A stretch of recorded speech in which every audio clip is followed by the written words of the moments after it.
paper is dry, so I wet it again, but this time not too much, just to be moist, kind of moist.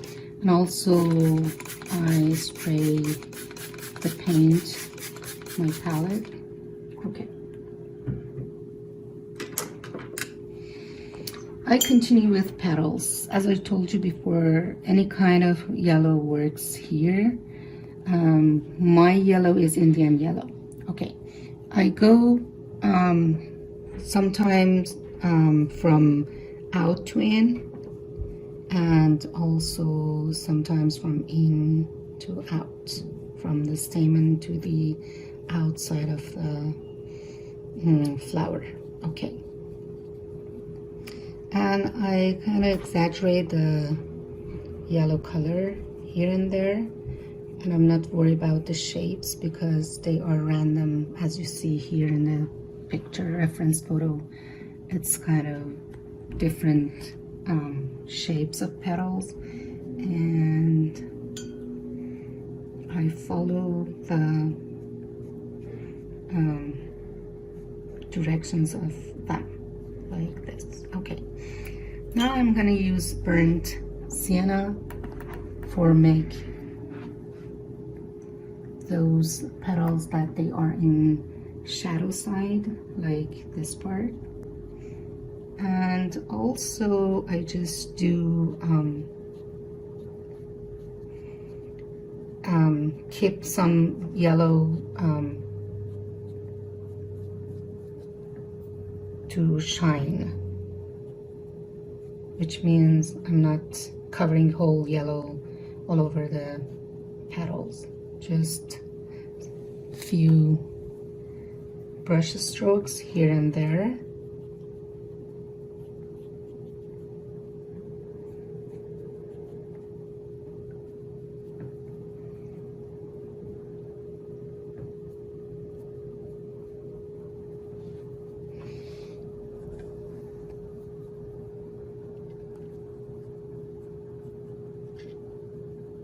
And as you see, I'm not doing a straight lines. I just, when I want to have a brush stroke, I try to make it kind of curve like this or like this. So it's better to do brush strokes like curve.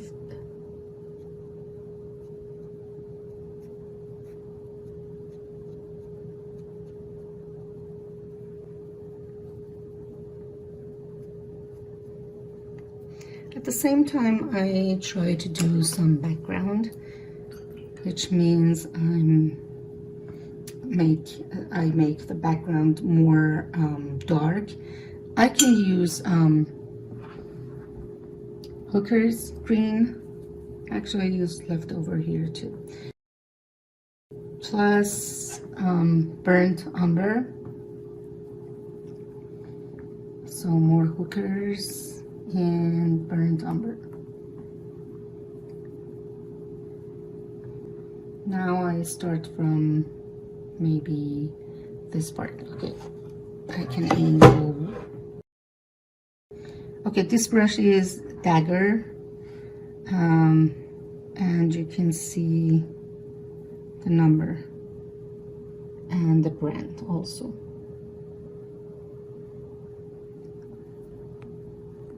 Okay, I start negative painting like this.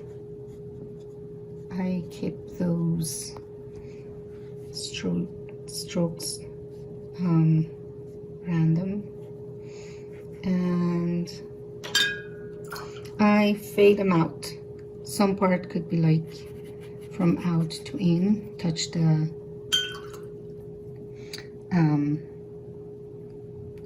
the dark color, or sometimes I just use the spray bottle to spread it out.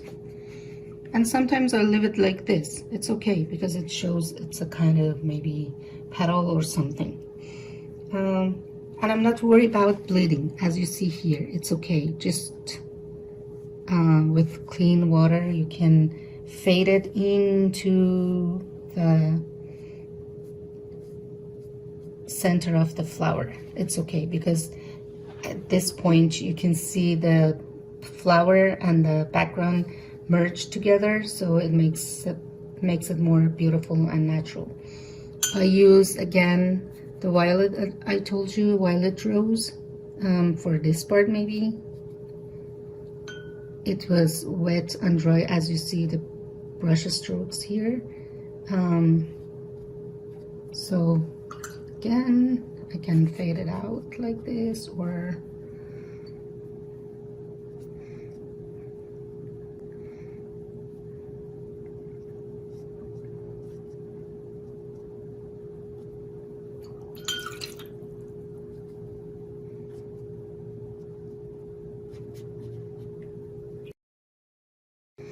okay.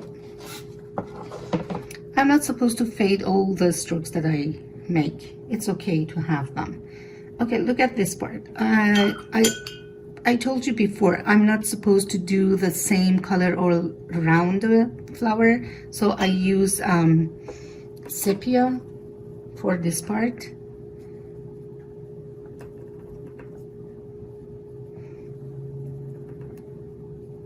Sepia is very dark brown, so I mix it with violet rose, or whatever kind of violet you have, and then I go for these petals.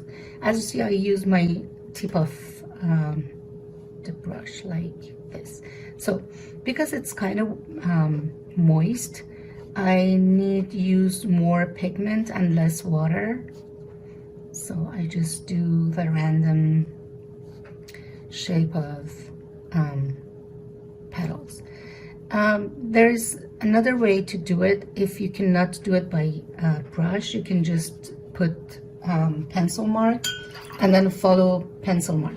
Okay, look at this. I try to fade it out, like touching the lines, and grab them with a clean water to the outside of the paper.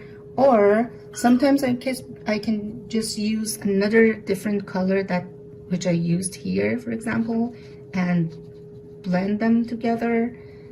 And sometimes I just use strokes, like with tip of my brush like this, and also I go above, because as you know, we need to have some circulation of whatever we are doing in this painting. Okay, let's do another background.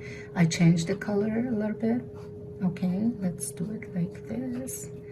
And then I'm not fading this one. It's okay, just few strokes like this. Okay, let it dry, and then add more dark to it. Let me tell you something about here. Okay, it's not necessary to do this part, because some part of flower should be merged to the background and very light. Okay, the thing that you can do is just spray it and then add more color from the flower, just like this. And I will tell you how we can separate them. Done for now. Let it dry.